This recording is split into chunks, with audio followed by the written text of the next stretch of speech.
Welcome back to Hanratty'S Huddle with your host, Terry Hanratty. I'm Dave Terromeo, and Terry, football goes on. There's always stuff to talk about. We're coming off the owners' meeting, some rule changes, pro days going on. Drake May's pro day is today. How are you, sir? I think these pro days are interesting. You know, they have the big combine where all the guys are invited to come to that. Right. And a lot of guys come partially. They'll interview with the teams. They'll do a 40-yard dash, but they don't want to do this. They'll do this, and they don't. Then they put it all together on their own pro day at their school, and all these coaches and general managers from different pro teams have to go out to the particular school and watch the kids perform there. So I know Notre Dame just had their pro day, and they get a lot of guys there that are in the area, not necessarily just Notre Dame kids, but from the smaller schools or the schools can't afford to put on a pro day, or they're not invited to the regular pro day from the NFL. So they come to the different big schools in the area, and they participate in that. Plus former players. I know Notre Dame had a kid who played there a couple of years ago, and he got drafted, got hurt, so now he's trying to make a comeback, so he came out to the pro day and performed in the Notre Dame pro day. Yeah, yes. So you have them, there's 3 or 4 every day. There have been a bunch. Now we are in the end of March, so we're actually coming up to the end of these pro days. But like you're saying, the Big 12 actually has its own pro day. So I'm assuming those are all Big 12 schools that are inviting their players.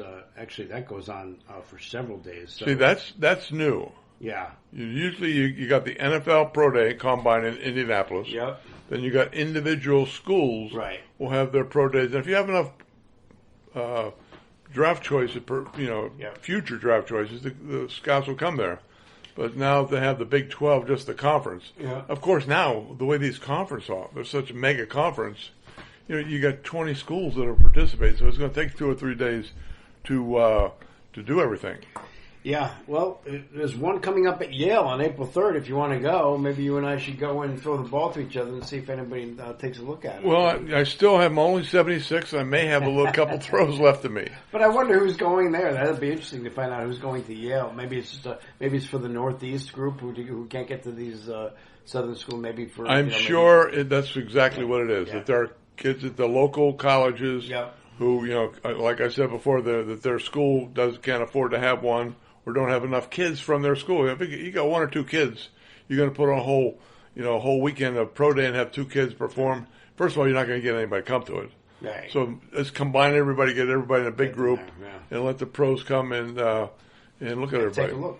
I think they're probably useful. I'm concerned. Obviously, I know that the Jets went out to see Zach Wilson a few years ago, and this is not against Zach Wilson. But I know that they literally fell in love with him that day.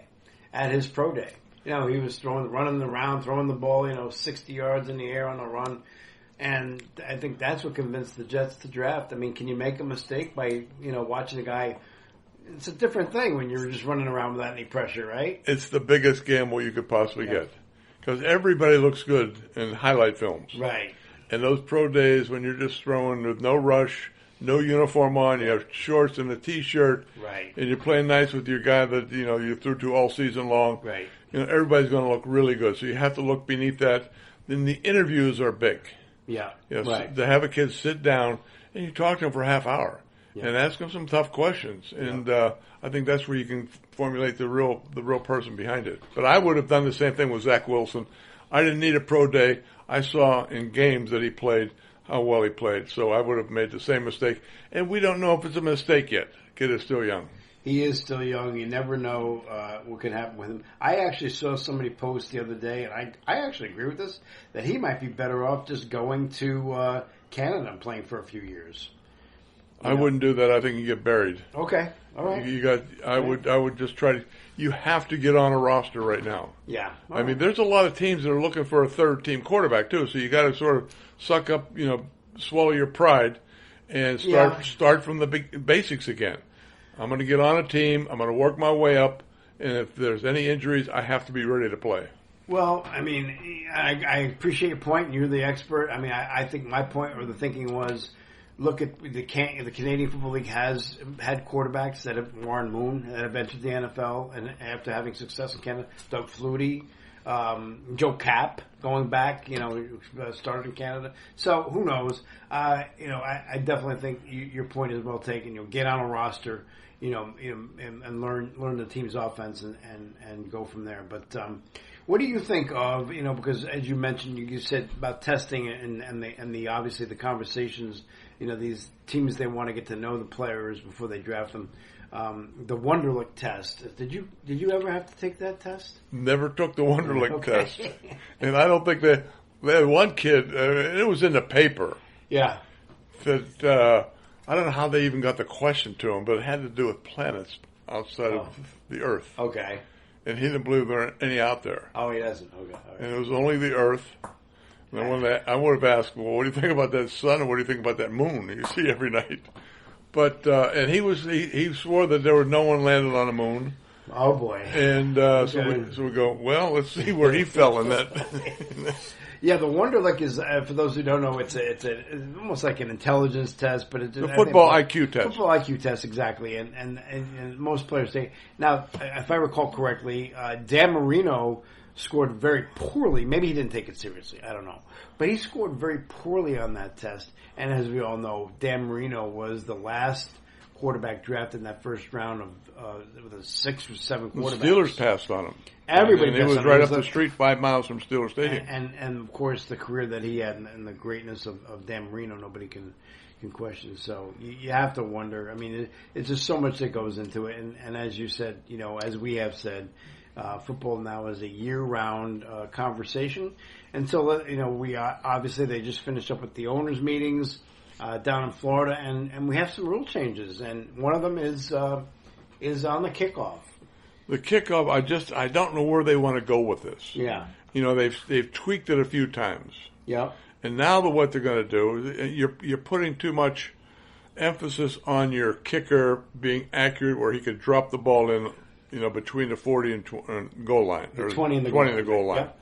And I can see, I guess the XFL uses it. I don't watch any XFL games, so right. That's beyond. That is where they got it from, I think, yes. And I don't understand why they have to tweak it. I mean, there's so many teams, so many balls kicked out of the end zone last year. Yeah. But when they changed the rules, they try to protect kickoffs, right, and wedge busters, because that's where guys were getting their brains scrambled. The violent collisions, right? That was huge by a 40-yard sprint, yeah, and you're going head to head with somebody down the other end of the field. So you can see that, and now they're going to get a mad sprint of maybe 15 yards if the guy catches the ball in that, and it's such a penalty. I mean, if you were to kick it out of bounds, you get the ball on a 40-yard line. That's ridiculous. Right. You're almost at midfield. Yeah, it's. And if you kick it out of the end zone, it's the same way. Yeah, so one is the 35 if it goes into the end zone. One's the 40, and then So there's obviously the players.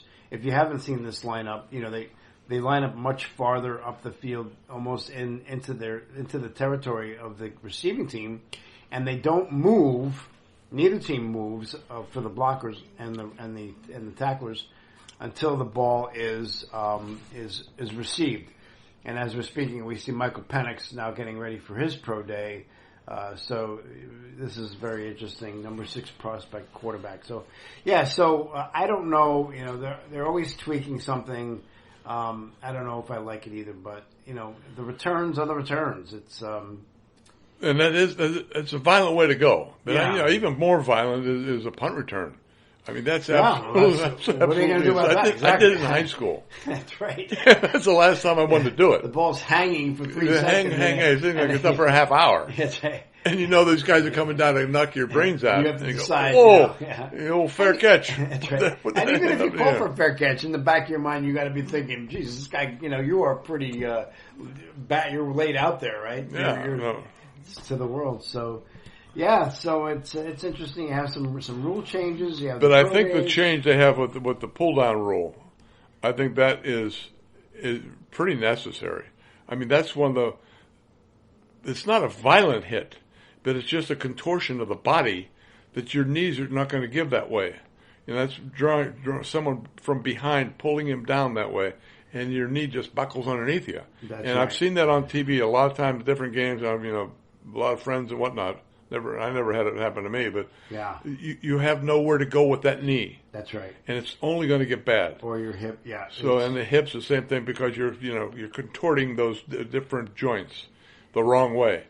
So I can see that. I think that's a really good rule change there. The hip drop tackle, yeah, I agree with you. The old hip drop. The hip drop, yeah, because you're taking the defender's taking all his weight and just throwing it onto the back of a runner, and it's very dangerous. So I actually agree with this rule change. The problem is going to be enforcement. Was that hip drop? I mean, almost the same as roughing the quarterback. So hopefully that can be a clear determination on the officials' part. Well, there'll be a lot of controversy this year until everybody gets to really define it. The officials, too, they have to learn how to explain to the audience when they're making that call. Yeah. The number 42 is called for whatever they're going to call a hip. Yeah. And the other changes you got, the coaches will get a third challenge, but they have to win their first two to get the third. So. Well, I'm a believer that a coach should have, you start a game with two challenges. Yep. And if he gets one right, he keeps it. I mean, why would they take it away from him? Because he's saying that he's right, and he is right, so why should he be penalized in losing a challenge? The official made a bad call, so we corrected it with the coach's challenge, so he should not be penalized and lose a challenge. Yep. It makes no sense to me, but it really doesn't make any sense. But sometimes logic puts the pressure on the officials, right? Because they want to keep the pace of the game moving. Yeah. Okay, well, make the right calls then. Then as soon as he misses two challenges, he's out of challenges. So goodbye. You're right. Yeah, no, it's very interesting. So we'll see, and obviously we're coming up to the draft. And we have the draft, and we're almost in April, and so there's going to be a lot of chatter about, who's taking who and who's going where. And well, they're talking 5 quarterbacks in the first round. Yes. Yeah. And Penix from Washington, he might be one that would slip into the late. I like Bo Nix a lot. I do from too. Oregon. Yeah, I like him. I think they're really underestimating him. My favorite would be May from North Carolina. Drake May, okay. I don't like the attitude from the kid from Southern Cal. And he's probably going to go number 1. I think Chicago is going to take him. He's had a great career. And it's just, when his father stepped in and tried to change, rookie contracts are different from this second contract the player gets. Rookie contract, if you're drafted in the first 10 slots in the draft, you get X amount of dollars. If you're drafted number 1, you get X amount of dollars. Right. Well, then when you sign your second contract, if you've had great success at the beginning, that's when you sign your $250 million. That's right. Well, the father wanted the kid to get that waived, that first contract, and start with his second contract negotiations. Yeah. And also come out with they wanted ownership of a team, and also came out that if he got drafted in certain teams, he'd stay another year at Southern Cal. I mean, these have all been retracted, but they're in the back of people's minds. And that's what scares me there. Sometimes the fathers can be your worst enemy. Remember Todd Marinovich? Oh, very well. Played against his father. Yeah, and his father was a madman and basically tried to make that kid into a robot. And he did not have a McDonald's hamburger until he was in college. Yeah. And all he had was pro shakes and this and that. And it's sad because he was a good quarterback. He was a good quarterback and could have been a lot better if Pops would have just stayed away leave the kid, and let the kid be coached by other people and let him have that quarter pounder with cheese. Let the kids be kids. That's that's what you got to do. But we talk about fathers and that it brings us to a current situation with women's basketball, where you have this great Caitlin Clark. And I think we all have enjoyed watching her, but she's not coming off very well in these NCAA tournaments in terms of, and not so much her play, but her attitude. And I love women's basketball. I know you do. I really do. And just like I'm not big on the WNBA, nor am I big on the NBA. I love men and women college basketball. I think it's exciting as can be, and this time of the year is phenomenal with the March Madness. Yep. But this Caitlin Clark is a great player. There's no doubt. I mean, she can shoot the ball like Steph Curry. Right. She can pull up with an NBA shot and boom, have it off in a second and a half, and make them. But then all of a sudden, I'm watching these games, and I got to know women's basketball living in Connecticut, and seeing Gino Torretti with Diana Taurasi, who I still say is the greatest women's basketball player ever to play the game. Yeah. And I loved watching those women's games. That Notre Dame success they've had under Muffin McGraw. No. And now they're still having it. So they've really got me indoctrinated into women's basketball. Yes. But to see Caitlin Clark, every call, she's yipping with the official. And you see the father, a couple times they'll show him in the stands, and he's telling her, keep your mouth shut. Just shut up and play. Yeah. Shut up and play the game. Yes. You don't need that. Just stick with the game.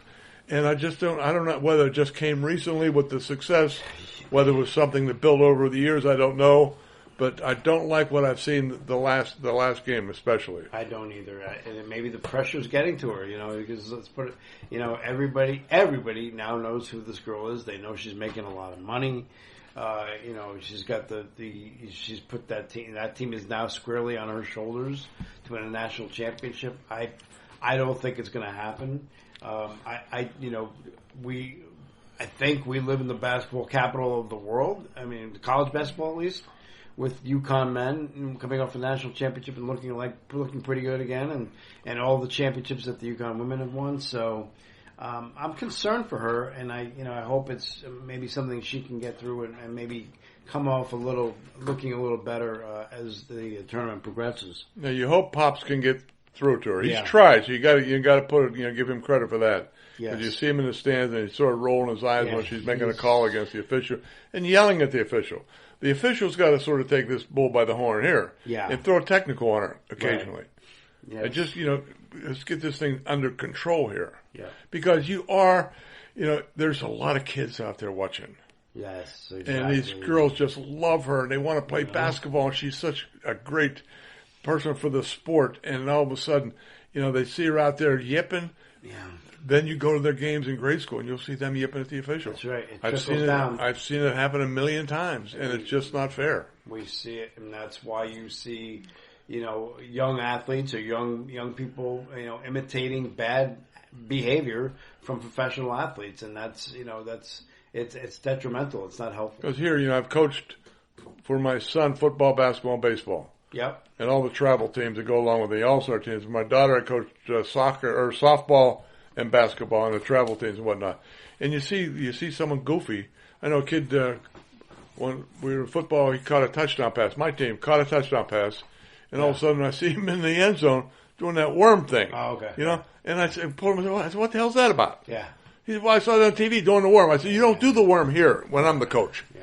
No, yeah. And you just have to, you got to control these things. Well, that's it. Somebody has to nip it in the bud before it gets to the point where they become too big, and then, and that's what happens, in my opinion, with a lot of these NBA players, is the NBA players now run that league because, I don't want to play for this team anymore. I'll go play for another team. So it's become ridiculous. But I know the other subject we want to touch on as we kind of wind down here was the baseball Ohtani situation. He's it could be very sad for baseball. Could be very. And when you look at this, because you and I don't know what happened. Right, exactly. But just the things that are out there in the media and what we read in the papers. We know the smell test because we've been around. And we know when something doesn't. We've been there. Yeah. We've been there, done that. And you go. And when you got $4.5 million paid to a bookie by someone who doesn't come close to making that annually, you got to wonder where he got the money and did he get it legally? One says he got it legally. Obviously, the guy in trouble. Yeah. Ohtani says that he stole it from him. And the bookie says that he would not place a bet if he didn't know a guy he would not take the bet if he didn't know the guy was good for the money. Yeah. So you wonder. They're investigating it now, and that could be real interesting for baseball. It could be interesting, especially because no matter how you cut it, it's a legal activity. It's gambling. It's not a legal state to gamble in. First of all, gambling with a bookie is illegal. The IRS, I'm sure, is certainly paying attention. So you have a lot of different moving factors here. You got a guy, I think, who's now left the country, I'm pretty sure. So, how do you press charges? It's very interesting. And as you say, 1-on-1 in my book always equals 2, and 1-on-1 right now for this situation is not adding up. No, it's not, and it would be terribly sad. I hope we're both wrong in any assumption we come up with negative here. Yeah, but there's questions to be answered. There certainly are, and I think we, eventually, who knows? Maybe we'll never know, but I think there are people out there, and that's the problem. When you address the media in this country and you say, I'm not taking any questions, and you put your point of view out there, you only leave the media to speculate and then to do their own investigating, which they will do. Well, for sure. They're going to find out. Something this big? Yeah.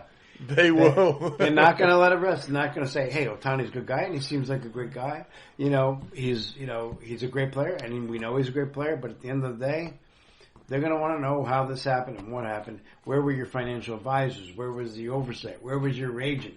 How did this happen to you? And I don't care how much money you have. Right. You'll miss $4.5 million out of your checking account. I agree. I don't think I'll ever get to that point where but no, I agree with you. So back to Drake May and his workout. This is live. We're watching it unfold. It's very interesting to me, these pro days, but we'll see as we work up to the draft. We have about 3 weeks to go, I think, before we really start. Yeah, it's the end of May, third week of May. April, yeah. So, and we're coming up to Easter. Happy Easter to you, Happy sir. Easter to you, Dave. And to our listeners, we wish you the best. And until next time, this is Hanratty'S Huddle with Terry Hanratty, and I'm Dave Toromeo, signing off.